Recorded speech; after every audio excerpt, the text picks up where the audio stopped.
I wanted to ask this right fast about Diddy. And what did you think when you saw that they sent Aquaman to the crib? When they had them dudes running up on his crib in the boats. Immediately, I thought everyone's going to jail. And when I say everyone, I mean everyone. Because you're dealing in a professional genre that can't wait to tell you about crimes in music. I don't think this is going to be the time where everyone around you stand 10 toes down. And also, you know, the other thing that I thought was, hey, y'all, like those conspiracy theorist people that we all be like, oh, we can't listen to them. The tinfoil hat people. Every once in a while, hey, they find their one. For about a good 4 or 5 months now, people have been like, hey, there's something big coming down with all these people that are being quiet about this Epstein thing and all the vibes have been very, very daunting around music and entertainment. A lot of people have been quiet. Nobody put out albums last year. Like this thing is about to get nasty. So the first thing I thought was this is about to be as this is the tip of the iceberg. This is going to be bad. They rolled up on all his cribs. And what I couldn't tell was he at the crib when they rolled up or was he out? And then they told him they was rolling up and they was like, cool, I'm going to be at the airport, right? Because he got to the airport, you see they busted the bag man or the dude that was holding the dope or allegedly holds his dope. They arrested him holding dope. I don't know whose dope it was that he had, but they got him holding the dope. They showed that clip of Puff at the airport. He was in there looking shook, as you might imagine that he would. But I remember this, man. It was 2021, I want to say. I had written something for Vanity Fair in 2020, and they gave me a call, and they're like, look, would you like to do an interview with Diddy? He says anything's on the table. He'll talk about whatever. And I would have had to fly out to LA in like 2-3 days or something, but I couldn't because we were shooting the pilot for Game Theory at the time. It just wasn't an option. And what has become clear at this point was he knew something was coming down the pipe. And it's like 3 years ago, basically 2.5, 3 years ago, he was already beginning to try to change things, right? And I'm glad that I wasn't available because it's clear he would have been doing that. And it's, look, man, you got to have a certain temperament to go in there and just be like, look, anything, I would have asked the question, is the question that keeps coming up now, which is why all your artists end up either dead in jail or with Jesus. Like why all your people wind up in that place. That dude, Mark Curry, wrote a really interesting book. It's a bit unhinged at points, but wrote a really interesting book about all the stuff around dealing with Puffy and everything that had happened. And now, look, they coming to get him. And I see it's a couple people on the internet defending him, but not really, dog. No. He done a few too many people, a few too many ways. And it's all coming down on him. All coming down. Yeah, it's when the Cassie thing happened and how quick the payout came, nobody in their right mind could have believed that would be the last thing. Nobody. I mean, when we talk about partying and we have the Freaknik conversation and all that, like once you get to a certain level. Like I know when to leave rooms, and I've seen it happen here. We live in a big city, and there are certain times where I'm like, you know what, the energy's just off. The vibes ain't what they supposed to be. Now imagine having that amount of resource. Imagine having the hits, the historical significance, and the icon that this man was for so long. The power is endless. So when we hear these things that pop up about blowing up cars and we saw the homie from, was it Power or whatever, he ran up on with the Joker mask and the full Joker outfit because he always did the Halloween thing. Like there's some energy that you go back and look at some of these things and you go, man, this wasn't just the party guy. Like there's a lot going on here. And when I see that the celebrities that were around are incredibly quiet, and all the people that are speaking out now are the people who want to be like, hey, this is what happens. Y'all quick to look down on a black man. Hey, man, there's a lot of things going on right now. Might want to be quiet about this one. If you ain't involved, might not want to step in front of this bullet because this is going to be a hellfire. This ain't Like when this button gets pressed, this is people talking about like getting out of a jam or spending a couple of weeks in somebody's jet. No. This is all in game stuff right here. Hey, let me tell you something else too, man. About 10 years ago, I was living in Miami and I used to live 6 blocks north of the Fontainebleau, right? And they were doing the Revolt conference at the Fontainebleau. So I'm there. One of my homies was in town. Like he was making beats and stuff at the time. So he's there at the Fontainebleau. There at the joint. He's staying with me, right?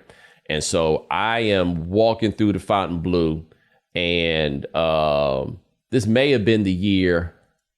I think it was the year that I saw Mace at the Fontainebleau. So there was something that happened. It's a long story. But anyway, I'm there. And this dude stopped me. He's like, yo, you Bomani Jones. I'm like, yeah, okay. So I'm talking to him, and he tells me he's a manager for somebody important. Like, I feel like I don't even want to say this stuff no more because associating people with Puffy can become problematic. But he was like, yo, we going to party with Puff tonight. And me and my mans was like, okay, right? That sound like what's up. But we couldn't stay up later. Like, I couldn't hang, man. It's like 12:30, 1 o'clock. We still ain't heard from them cats. I fell asleep, man. I woke up. I was like, yo, man, I ain't hear from y'all, man. He was like, oh, he hit me crazy late. And I was like, nah, man, I crashed out. What's up? And he said something. He's like, oh, no, it's all good, man. It was like 7 o'clock in the morning. He's like, oh, we just, or 9 o'clock in the morning. Remember that? He's like, yeah, we just getting back. Now, first of all, I ain't had that in me. Number two, now that I've been living a little longer, I know how you get to 9 o'clock in the morning, and I wasn't trying to kick it like that. But now, knowing everything else that we know, man, I'm so glad that we ain't making, ain't no telling what that might have turned into. And I personally, like, I just can't begin to tell you how offended I would be if I showed up at some party and you think Cuba Gooding Jr.? That's what you think of me? You know what I'm saying? Like you think you go past what to who? What? How? No, sir, not me. I just can't imagine how offended I would be if I rolled up and they were like, yo, you know Cuba, and Cuba like, yeah, I know you. What? Excuse me? Like that's what these allegations are. And like, nah, partner, absolutely not. You can't have absolutely radio pop not. up on you. You can't. Nah. Show you the money. I ain't about to show you. Let me show these nuts. I'm out of here, dog. Well, you gotta be careful. Get out of my way. In that space. I'm getting my coat and I'm going home.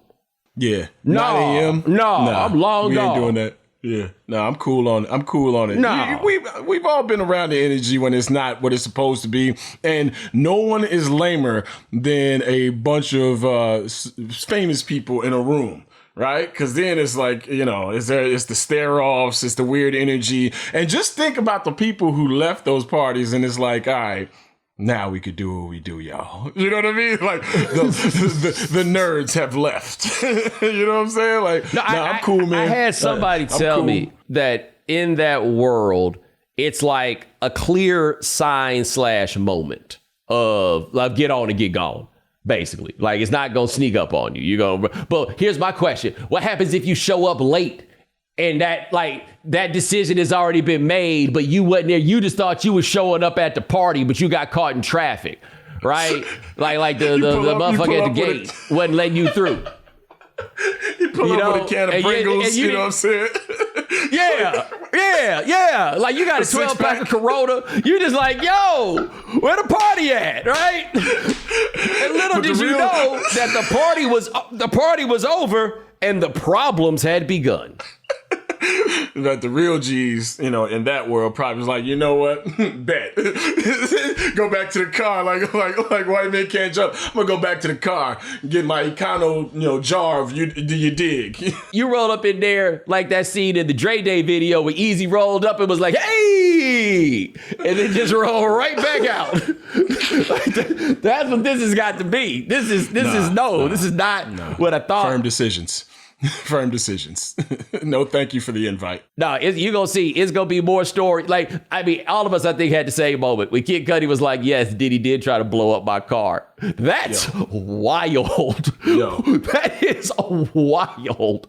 I don't even want to be around the woman that's going to make that happen for another man. right? Like, we're around athletes and they all date pretty much the same 15, 20 women these days off of Instagram. And Yes. you see it like, oh, he was just with, no. Fellas, thank you for identifying. If a woman and the lust for a woman by a deranged person is going to have me, Ace Rothstein, in my car every time I go out to it. Yes. Nah, no.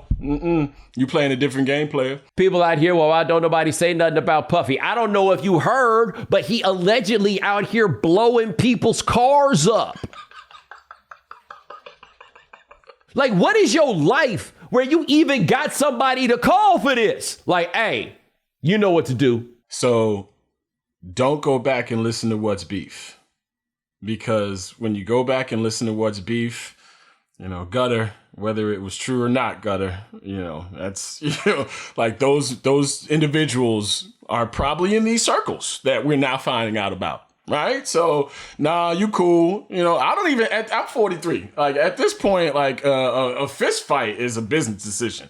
I don't want to have to worry about getting my car, bulletproof like 50 did back in the day. It just seems like, what did we get in this for? We got in this for maybe money, maybe girls, maybe both, maybe fame. We out here blowing up each other's cars and sending private jets to places. You tracking my jet? Nah, I'm cool. Blowing up my car. Like, that just That's not doesn't busting a seem windshield. real.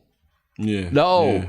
Like somebody blowing up your car seems and feels as realistic as walking through the Grand Canyon and an anvil falls on top of you. You know what I'm saying? Like, it seems just as likely. No, that's just something that happens on television. This doesn't happen in real life. PrizePicks is the most fun you can have by winning up to 25 times your money. PrizePicks not only makes playing daily fantasy easy, it also makes using responsible gaming tools easy as well. PrizePicks wants their members to have easy access to the resources required to support their fantasy sports experience. So learn more at prizepicks.com/responsible-gaming or directly in PrizePicks' first in-class member support help center. And make sure you go to prizepicks.com/Bomani and use code Bomani for a first deposit match up to $100. That's prizepicks.com/Bomani. PrizePicks, daily fantasy sports made easy.